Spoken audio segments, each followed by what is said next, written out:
அண்மை செய்தி.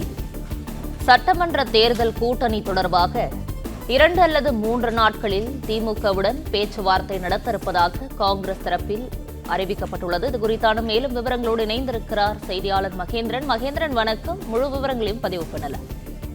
2026 சட்டமன்ற தேர்தல் தொடர்பாக 2 அல்லது 3 நாட்களில் கூட்டணி பேச்சுவார்த்தையை தொடங்க இருப்பதாக காங்கிரஸ் தரப்பில் தெரிவிக்கப்பட்டிருக்கிறது. 2026 சட்டமன்ற தேர்தலை நோக்கி அடுத்தடுத்து பல்வேறு கட்சிகள் கூட்டணி தொடர்பாக பேசி வரக்கூடிய நிலையில் காங்கிரஸ் தரப்பில் எந்த ஒரு நிலைப்பாடு எடுக்கப் போகிறார்கள் என்ற ஒரு மிகப்பெரிய கேள்வியானது தொடர்ந்து இருந்து வந்தது. சமீபத்தில் திமுகவின் துணை பொதுச் செயலாளர் கனிமொழி டெல்லி சென்று ராகுல் காந்தியை இந்த விவகாரம் தொடர்பாக சந்தித்து பேசியிருந்தார்.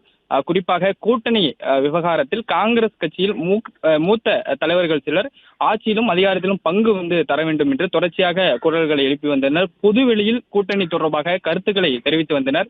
இந்நிலையில்தான் காங்கிரஸ் கட்சியோட நிர்வாகிகளையும் டெல்லி தலைமை அழைத்து பேசியிருந்தது. பொதுவெளியில் கூட்டணி தொடர்பான கருத்துக்களை யாரும் பேசக்கூடாது என்கிற ஒரு கருத்தையும் டெல்லி தலைமை கூறியிருந்தது.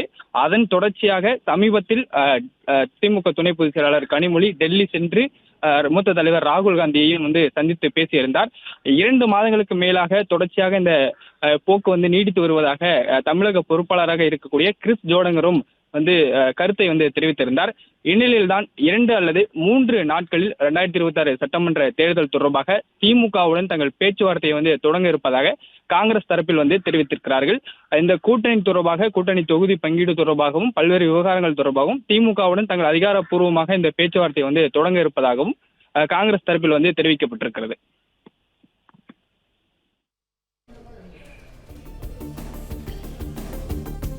தகவல்களுக்கு நன்றி மகேந்திரன்.